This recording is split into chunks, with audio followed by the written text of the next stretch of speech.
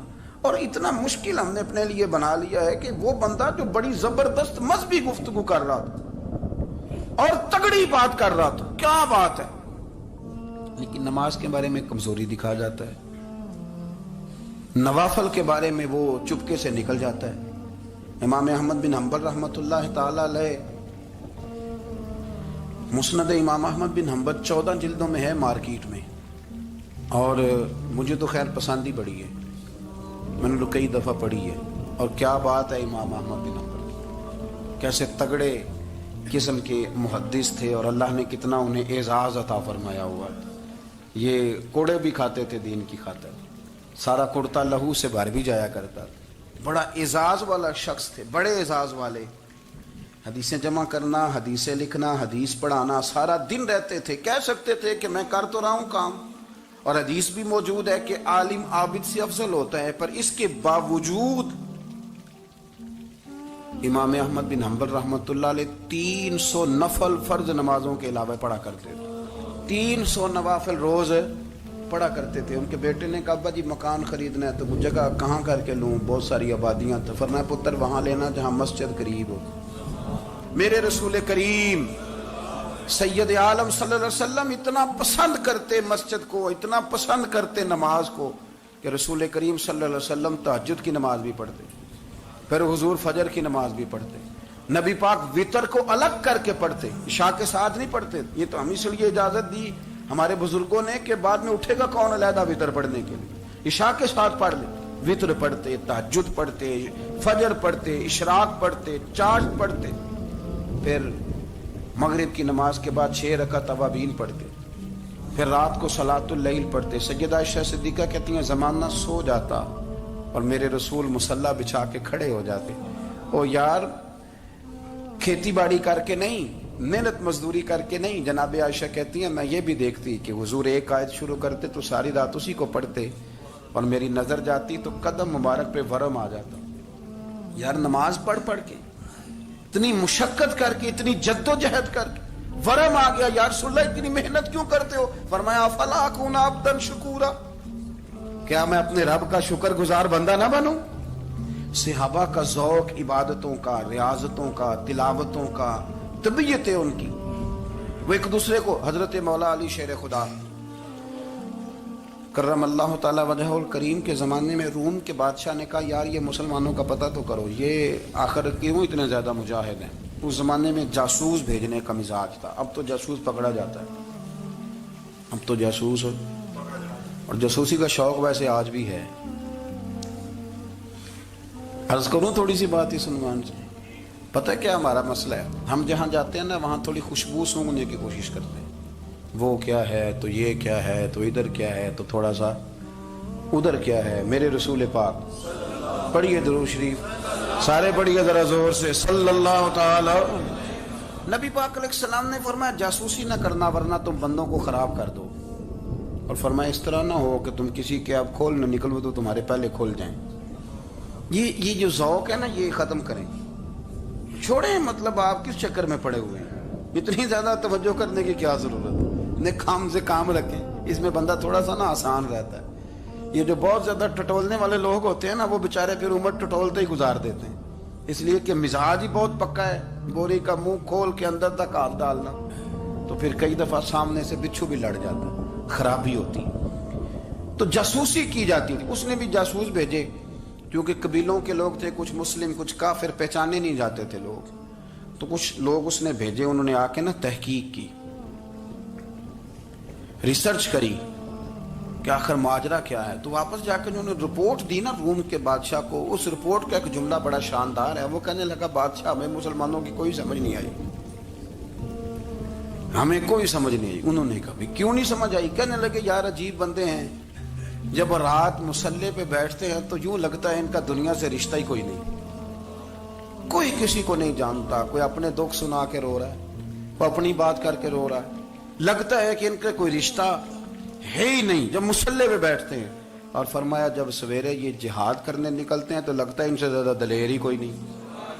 حالانکہ جو مسلحوں پہ رونے دھونے کے لوگ ہوتے ہیں وہ کئی دفعہ جہاد میں کام نہیں کرتے، لیکن عجیب لوگ ہیں کہ رات کے راہب ہیں، دن کے مجاہد ہیں، کوئی سمجھ نہیں آتی۔ میرے عزیز، ان لوگوں نے مسلح آباد کر کے رکھا، تلاوتیں ان کا ذوق رہی، منظر روز پڑھنا، اسباق پڑھنا، وظائف پڑھنا، یہ ان کا ذوق رہا۔ اعلیٰ حضرت بریلوی رحمت اللہ نے 1000 کتاب لکھی ہے، لیکن الوظیفۃ الکریمہ کے نام سے جو وہ صبح و شام وظائف پڑھتے تھے وہ الگ انہوں نے ان کو بیان کیا، پابندی کے ساتھ اپنی اللہ اللہ کرتے۔